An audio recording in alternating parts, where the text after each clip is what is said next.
Warpugs, it is finally time.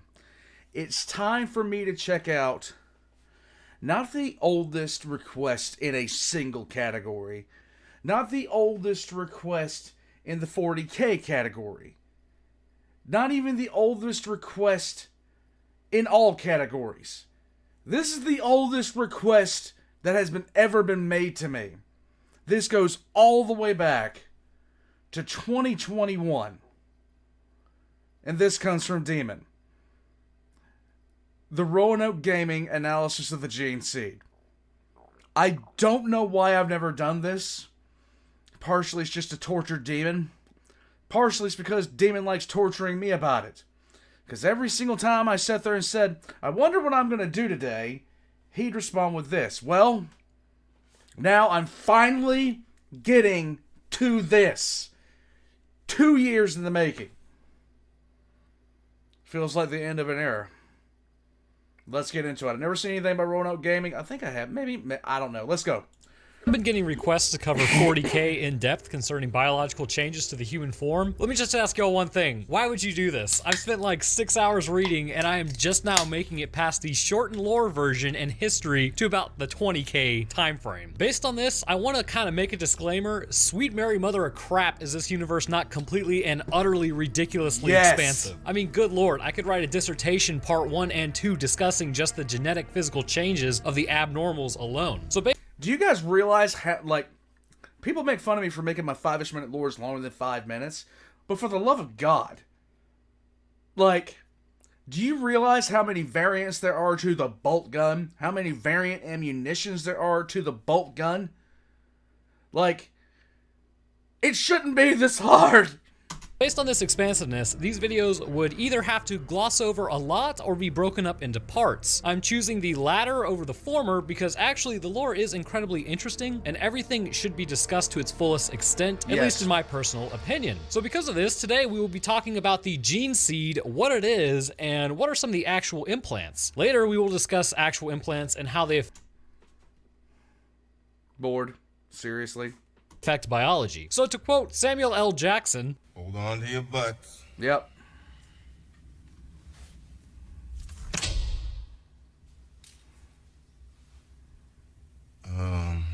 because something even as simple as Space Marines will quite literally take like 19 videos. Discussing other topics will obviously result in more videos down the line. This won't become like a pure 40K channel or anything like He says 19.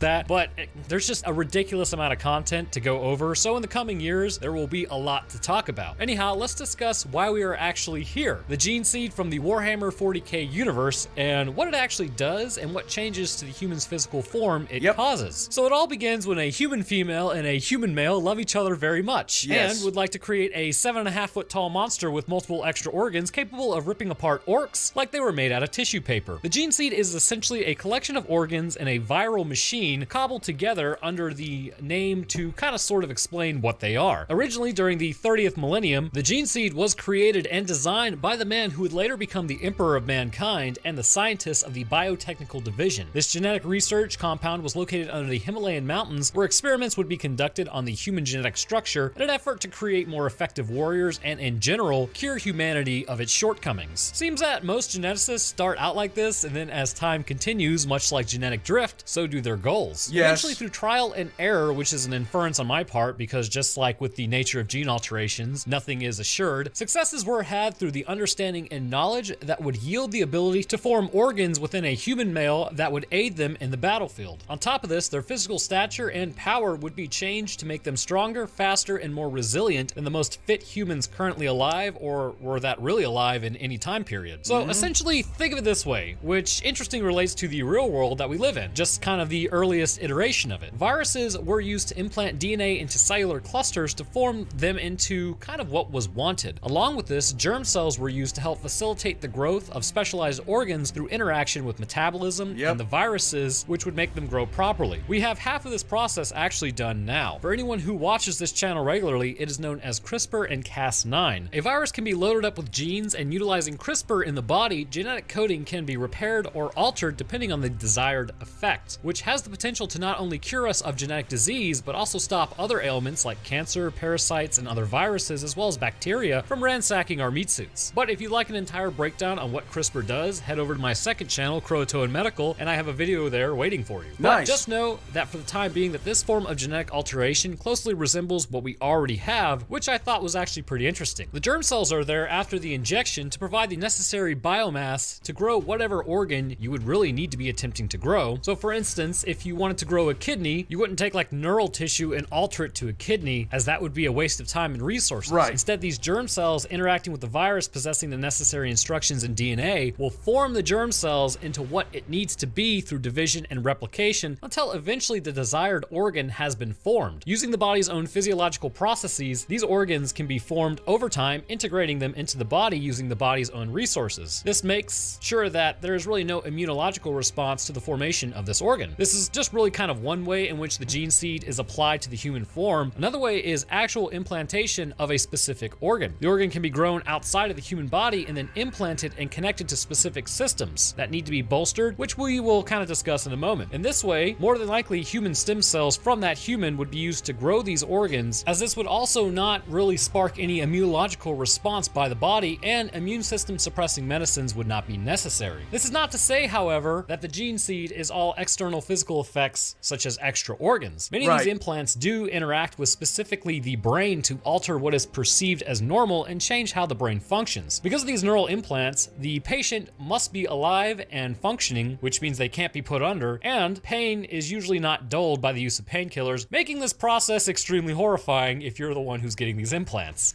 Most people who go through space brain transformation endure frequent mind wipes because of this. Now, he's not kidding. We still don't know if they use anesthesia when they're doing half of these surgeries. The effect of the gene seed implantations and pure alteration via viruses to the brain would have more metabolic effects on the body, yielding the results that were desired. Whereas the physical changes to the body further along in the alteration process brought on by organ implants to the body are changes that would be kind of more battle-bearing effects. Now this all sounds pretty great, doesn't it? Why aren't all humans given this genetic alteration to their bodies to make even something like a guardsman an unstoppable battle machine? Well, there's actually a few reasons, the first being that over the course of 10,000 years, genetic drift of these implants has caused mutations to arise within most forms, much like we see, the random mutations that happen in DNA. Secondly, very few chapters actually possess pure forms, or really the purest forms, because there is no pure form anymore. Because of this, should you administer this to everyone, that would stretch the amount way too thin, and would also potentially yield more monsters in the process through these mutations that have happened. Humanity at this point is massively large, the empire stretches extremely far and wide, and many humans have been born and are still surviving at this point in time. The gene seed is something to be closely monitored to make sure maladaptive traits do not begin to crop up. Usually, this is monitored by tech priests. The sheer scope and magnitude of keeping all humans under a watchful eye would be ludicrous. And not to mention, all humans don't really have great intentions, so you really want to make them like an unstoppable machine. And the last thing you would want to do if you sat there and started implanting yourself was find out that you implanted yourself with Black Dragon gene seed. That would literally screw up your whole life. Or Lamenters. As such, only specific humans are given the gene therapy to become the hulking behemoths they are. But for a human who actually does undergo this process and is accepted into these chapters, such as the Grey Knights, the Ultramarines, or the Dark Angels, what exactly can they expect in terms of changes? And there will actually, just so you guys know, be a breakdown of all three in the coming months to discuss the differences in terms of strengths and weaknesses. But for now, biologically, what is the general alteration that is done to their bodies to ready them for the fights between them and the enemies that they face on a near constant basis? Let's get to that. There are roughly 19 phases in total, which comes out to 19 implants in total, but there are an extra 3, but those aren't regularly given out. The implants are really only for young boys between the ages of 10 to 14, and that's when you need to start, but each and 14 is actually really, really old. I mean, you can start the implementation process at 14, but it's most likely not going to be successful.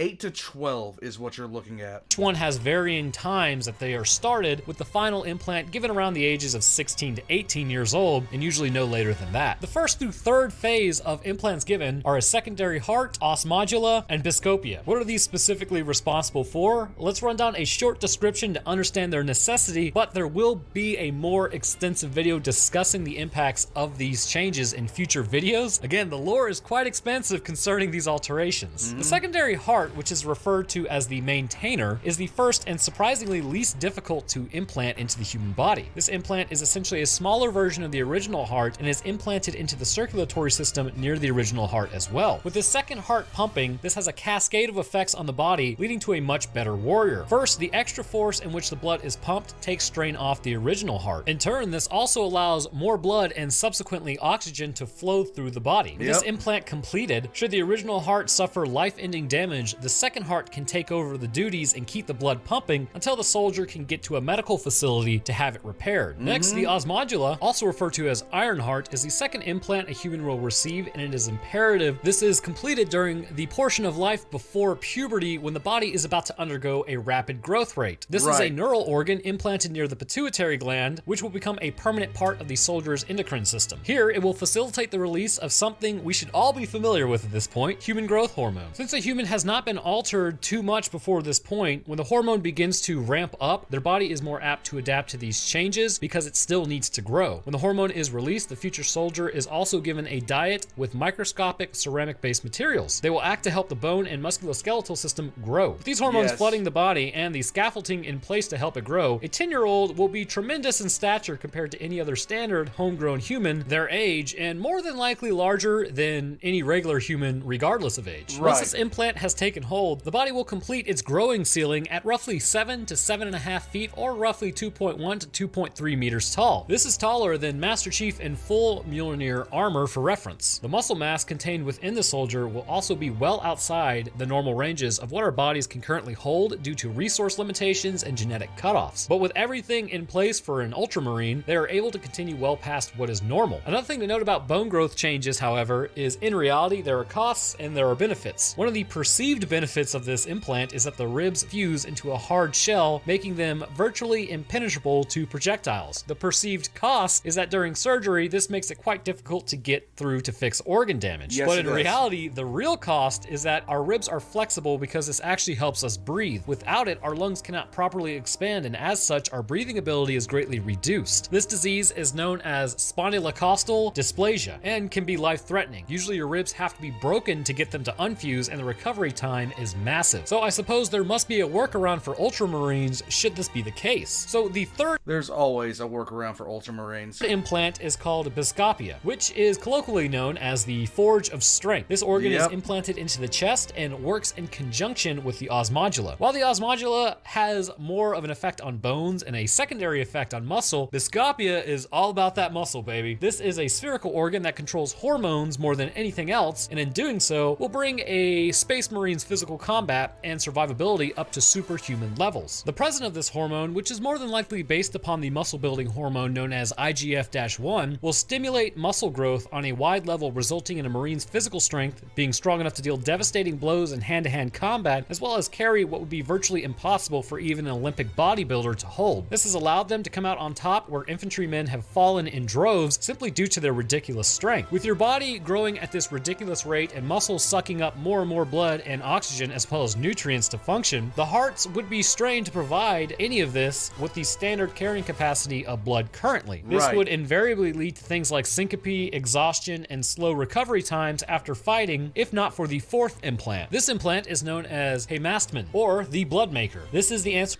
Okay, so I'm going to interrupt this for a second. Now, the reason the first three are introduced, extremely important. One, the extra heart to pump the blood that they need. The second is the one to control the growth hormones. And the third controls muscle growth. Now, when they had this implant done, the young aspirant is going to be eating a diet. He said ceramics, a lot of times they're eating just flat out metals. Okay, they're eating just flat out a very metallic heavy diet, because all of this is going to be used to forge their skeleton. It's ridiculous what they can eat. Now, they don't even have the implants to eat pretty much everything, but they will still have a diet that's very, very rich in metals to basically forge their skeleton inside their body using those organs. It's ridiculous.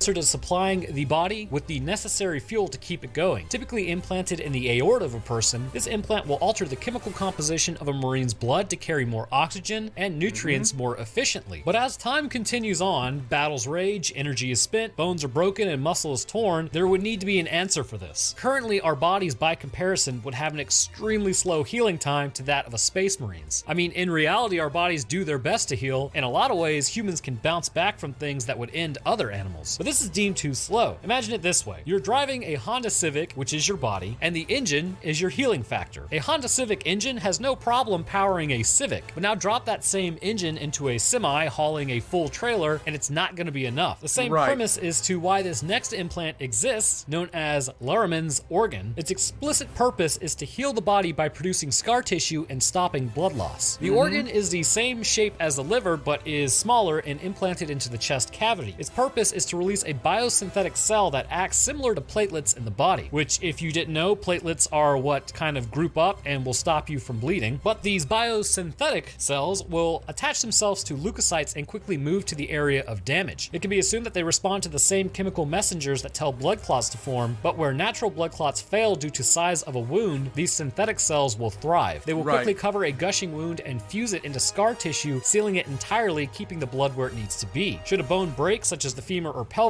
which can actually lead to a bleed out, it will do the same, severely limiting the loss of blood. Due to this, Space Marines are seen as nearly invincible, as they do not succumb to wounds that would lead to a bleed out for any human really in about 30 seconds. And the final implant we will get to today is necessary for prolonged conflicts that plague humanity in the 40K universe. If a Space Marine is injured, first of all, their blood is... Ours is dark red, theirs is more of almost a bright scarlet because of the amount of oxygen in the blood. Secondly,